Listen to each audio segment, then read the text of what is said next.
So what's the difference between wires X and a reflector? And what's command mode? Hi, I'm ENG0VGS, and hopefully over the next 10 minutes or so, I'll explain it.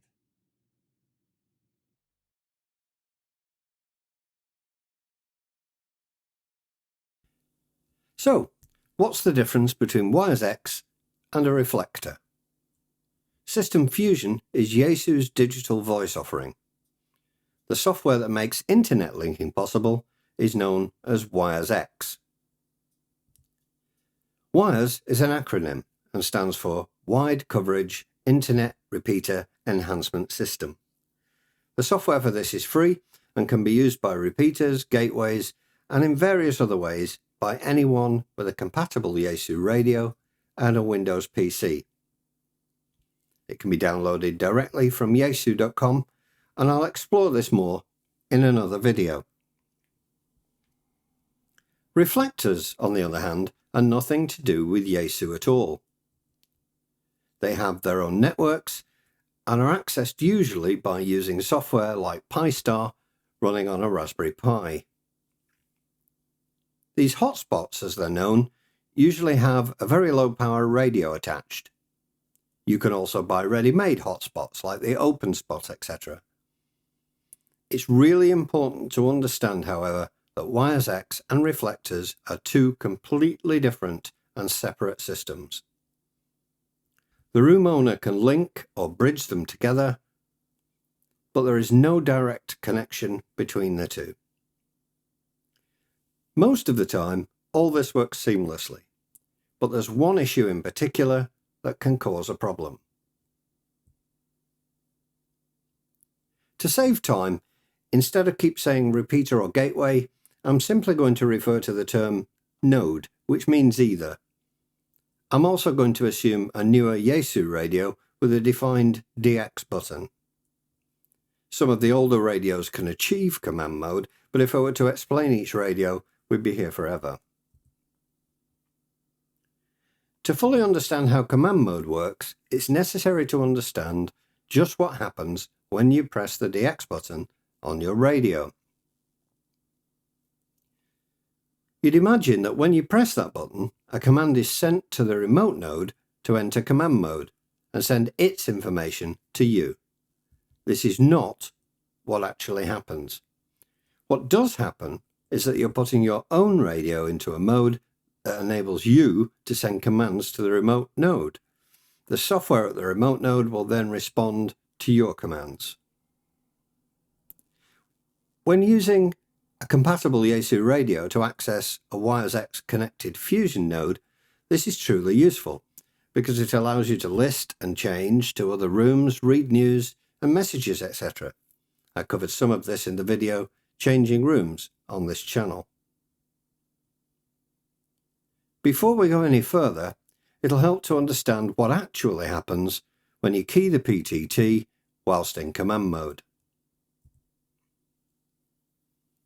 When you key the mic, your radio sends a string of data to the remote node. In this string are two important pieces of information. One is the room number and the other is the digital ID or DPID of your radio. The room number is sent to ensure you stay in the room you've selected, and the DPID is sent for identification. This happens every time you key the mic whilst in command mode. In simple terms, this might look like this, where 47182 is the room number and FOGOJ is the DPID. All good so far. So what about hotspots? I'm going to talk specifically about using a hotspot based on the popular Pi-Star software. Remember, hotspots can't connect directly to wires X. They use the reflector system. These two systems are completely independent of each other.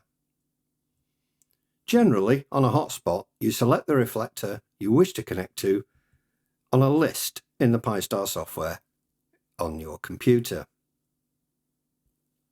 For C4FM, shown as YSF, which is short for Yaesu System Fusion in Pi-Star, the reflector will be bridged, usually using RF, as I've mentioned previously, to a wires X room.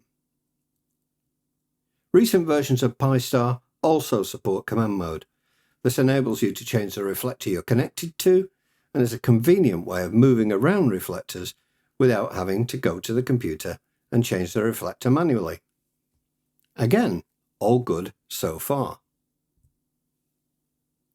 However, the problem comes when you remain in command mode after initially changing the room when connecting to a C4FM reflector. It should be made clear that this is only a problem when using the reflector system. Here's an example. The reflector you wish to connect to is magnet, which is, for example, reflector number YSF 41141. This in turn is bridged to Lanx chat on wires X with a wires X room number of 27182.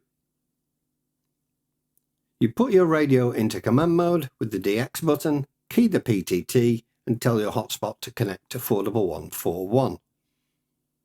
This is fine. However, if you remain in command mode, the next time you key the PTT, the same information is sent again.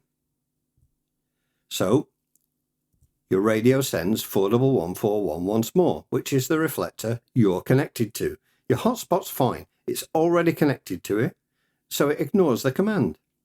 However, that information is now sent through the reflector to the remote wires X node. This node is set to room 27182, but now sees the command for the room number 41141 and changes to that room. This obviously isn't what you wanted to do, but as long as you stay in command mode, every time you key the PTT, you'll be sending an incorrect room number to the remote node. As you can imagine, this can cause complete chaos because the remote wires X node has changed to a different room. You won't realise and you'll continue your QSO. This room could be anywhere in the world, even Yorkshire. There may even be an existing QSO in progress. Anyone who's talking through the remote node on RF will also follow you. You may guess by this that using command mode to change rooms on your hotspot is probably not a good idea when connecting to C4FM reflectors. Another option would be to exit command mode after making the initial connection, so you don't continue to send the room information each time you transmit. I hope you found that useful, and until the next time, cheerio. I hope you enjoyed the video. If you did, please click the like button and do consider subscribing to the channel. If you click the bell icon, YouTube will notify you every time I release a new video.